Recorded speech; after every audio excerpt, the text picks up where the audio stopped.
माँ ने बुलाया है, खाना खा लो। जल्दी चलो ना बाबा, बहुत भूख लगी है। अगर इतनी ही तेज भूख लगी है तो तुम दोनों खा लो ना जाकर। नहीं। भूख तो लगी है, पर आपके साथ ही खाना खाएंगे हम। अच्छा बस 2 मिनट रुको, फिर ये वाली क्यारी की गुड़ाई कर दूं, फिर आता हूँ। ठीक है बाबा, जल्दी करो वरना खाना ठंडा हो जाएगा। रेखा की बात सुनकर महेश मुस्कुरा दिया और अपना काम खत्म करने में लग गया। यह कहानी महेश की नन्ही दो बेटियों की है, जिनके नाम थे रेखा और बिंदी। दोनों बहनें अपने बाबा महेश और माँ गीता के साथ गांव में रहती थी, जहां उनके घर के ठीक सामने उनका बड़ा सा खेत था और खेत के बगल में एक बड़ा सा तालाब भी था। फिर उस दिन घर जाते हुए बाबा, ये खेत तो हमारे काम का है, लेकिन ये तालाब हमारे किसी काम का नहीं है। आप इसे बेच क्यों नहीं देते? हाँ, और इसे बेचकर जो पैसे मिलेंगे उससे हम बढ़िया बढ़िया चीजें खरीदेंगे। ऐसा कभी मत करना मेरी बच्चियों। ये तालाब तुम्हारे दादाजी की आखिरी निशानी है। पता है, कई साल लगाकर उन्होंने बड़ी मेहनत से इसे खोदा था। क्या सच में अकेले ही उन्होंने इतना बड़ा तालाब खोद दिया? करते हुए महेश और उसकी दोनों बेटियां अब घर आ चुके थे। महेश की पत्नी गीता ने उन सब के लिए खाना लगा दिया और सभी एक साथ खाना खाने बैठ गए। फिर खाना खाते हुए बाबा, आगे बताओ ना, फिर क्या हुआ? अच्छा तो तुम दोनों पूरी कहानी सुनना चाहती हो? मैं बताऊंगा। तो फिर सुनो। एक बार की बात है, हमारे गांव में कई साल पहले भयंकर सूखा पड़ा। बड़ी मुसीबत की घड़ी थी वह। पर उस घड़ी में भी तुम्हारे दादाजी ने हार नहीं मानी। उस साल बारिश नहीं हुई थी तो किसी के पास कुछ करने के लिए था ही नहीं। क्या हुआ बाबा? फिर उन्होंने सोचा कि अगली बार कभी ऐसी स्थिति बने तो हमें उसके लिए पहले ही तैयार रहना चाहिए। तो उन्होंने उठाया फावड़ा और अपने ही खेत में उसे चलाना शुरू कर दिया। सूखे खेत में बाबा, हाँ सूखे खेत में। फिर वो फावड़ा चलाते गए। गांव वालों को लगा कि वह पागल हो गए हैं, लेकिन ऐसा नहीं था। कई महीनों तक वह अकेले ही उस खेत को खोदते रहे और फिर धीरे धीरे उसने एक बड़े से गड्ढे का रूप ले लिया, यानी वो तालाब बन गया। फिर उसमें से पानी निकला। बाबा, ऐसे थोड़ी ही निकल आता है पानी। फिर उन्होंने इंतजार किया। जब बारिश आई तो सब देखते ही रह गए, क्योंकि बारिश के बाद वह बड़ा सा गड्ढा सुंदर सा तालाब बन चुका था और उसमें ढेर सारा पानी जमा हो गया था। तब जाकर गांव के लोगों को समझ आया कि बाबा ने असल में बारिश के पानी का संचय किया है, जो अगले साल की बारिश तक सबके काम आने वाला था। अरे वाह, दादाजी ने तो कमाल कर दिया। तुम्हारे दादाजी नहीं है, लेकिन उनका दिया हुआ यह तालाब और उनकी सीख की मुसीबत की घड़ी में हार नहीं माननी चाहिए। ये आज भी हमारे साथ है बेटा। हाँ, सही कहा आपने बाबा। अब कहानी पूरी हो गई हो तो खाना भी खा लो। सारा खाना ठंडा होने को आया है। बाबा, माँ तो बहुत गुस्से में लग रही है। कोई बात नहीं, मुसीबत की घड़ी में हार नहीं माननी चाहिए। अब जल्दी से खा लो, इससे पहले कि बात हाथ से निकल जाए। हाँ, रेखा और महेश फुसफुसाते हुए हंसने लगे। इसी तरह कई साल बीत। फिर एक साल उनके गांव में फिर से सूखा पड़ा। परिवार के लिए बड़ी दिक्कत आ गई। महेश को एक बीमारी ने जकड़ लिया। गर्मी और बीमारी की वजह से महेश और तालाब दोनों ही सूखते जा रहे थे। महेश की तबीयत दिन ब दिन बिगड़ने लगी। माँ, तुम चिंता मत करो, हम बाबा को शहर लेकर जाएंगे, उनका अच्छा इलाज कराएंगे। हम कर्जा दे देंगे माँ। मैं अभी जाकर साहूकार से बात करती हूँ। वो बड़ा बदमाश है बिंदी। बेटा जरा ध्यान से। बिंदी गांव के साहूकार के पास पहुंची और उसे अपने घर की सारी दशा बताई। ओहो, और यह अच्छा आदमी है, इसीलिए तुम्हें कर्जा दे देता हूँ। लेकिन बदले में क्या गिरवी रखोगी बताओ? हमारे पास ले देकर एक तालाब ही है भान सिंह जी। अरे उस नाले जैसे गंदे तालाब का मैं क्या करूंगा भाई? उसके बदले तो कोई ढेला भी ना दे। एक काम करो, तुम मुझे अपने खेत के कागज दे दो और 1 लाख ले लो, ठीक है? बिंदी अपना खेत गिरवी नहीं रखना चाहती थी, क्योंकि ले देकर उनकी कमाई का एक वही जरिया था। लेकिन उसे ना चाहते हुए भी भान सिंह को अपने खेत के कागज देने पड़े और उसने साहूकार से 1 लाख ले लिए। माँ, तुम चिंता मत करो, देखना बाबा का इलाज अच्छे से हो जाएगा। वो पहले की तरह एकदम ठीक हो जाएंगे। हाँ, भगवान करे ऐसा ही हो। थोड़ी देर बाद पूरा परिवार बस में बैठकर शहर के लिए निकल पड़ा। वो लोग शहर के एक बड़े अस्पताल पहुंचे, जहां उन्हें पता चला कि महेश की किडनी खराब है और इलाज में 4 लाख रुपए लगेंगे।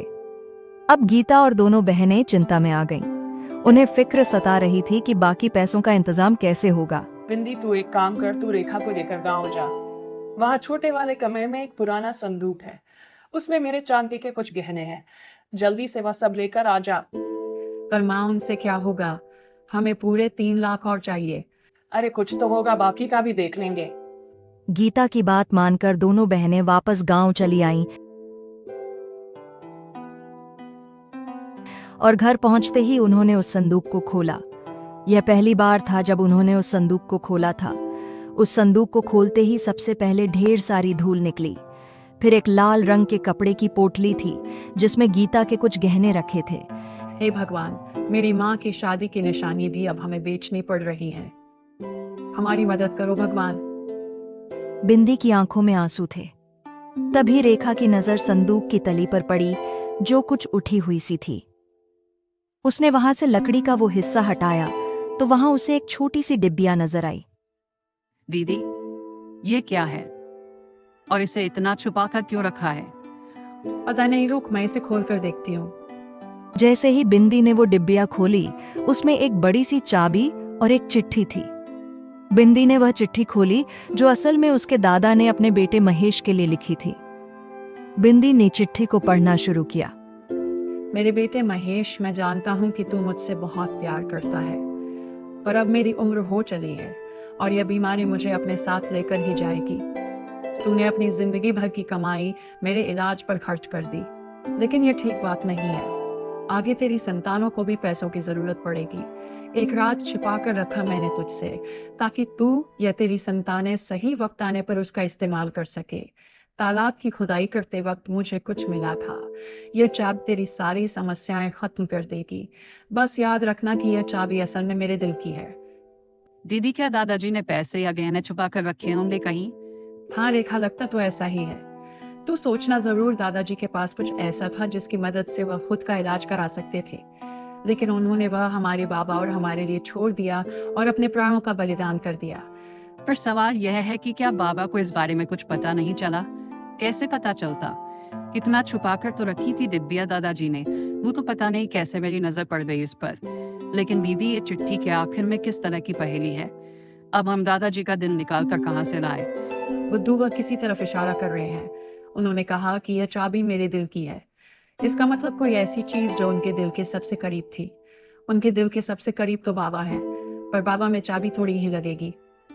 कुछ और सोच। हाँ दीदी, उनके दिल के करीब वो तालाब ही है जो उन्होंने बहुत मेहनत से खुद ही खोदा था। शाबाश, सही कहा। पर इतने बड़े तालाब में हम ये चाबी कहाँ लगाएंगे? किस जगह? सोच बिंदी, सोच।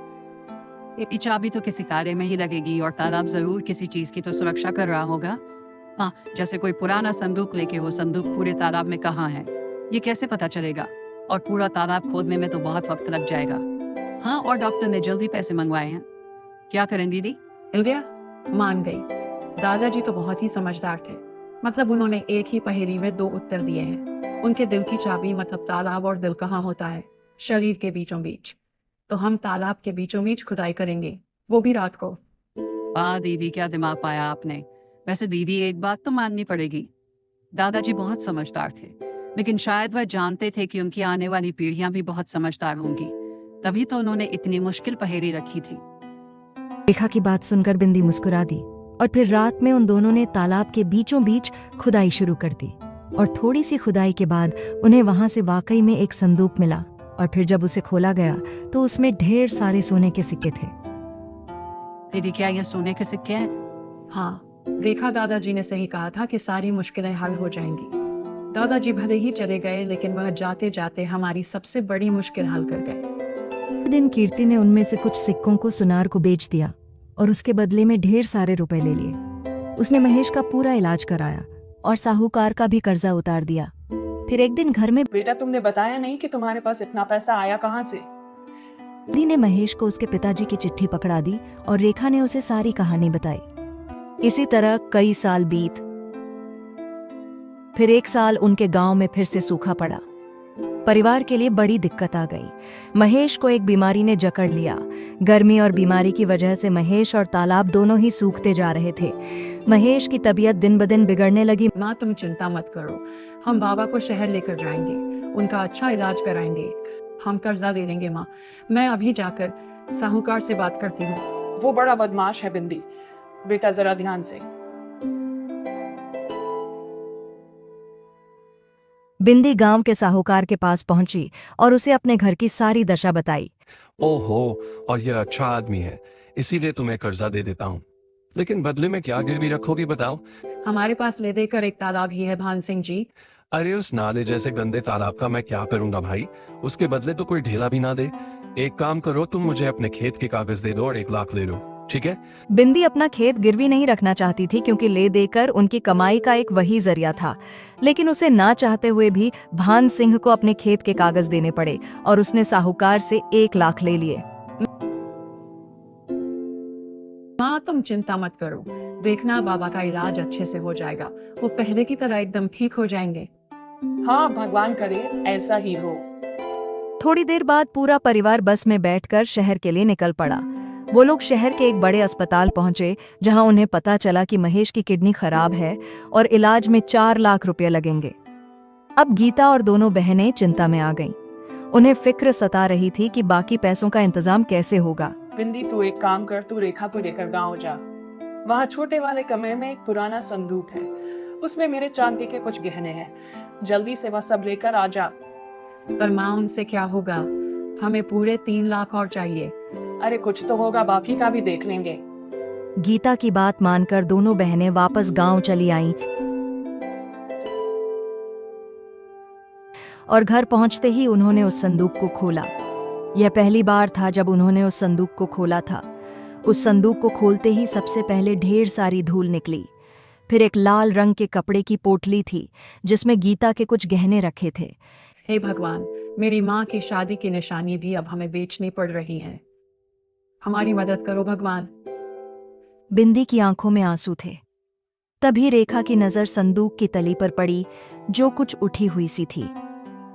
उसने वहां से लकड़ी का वो हिस्सा हटाया तो वहां उसे एक छोटी सी डिब्बिया नजर आई। दीदी, ये क्या है और इसे इतना छुपा कर क्यों रखा है?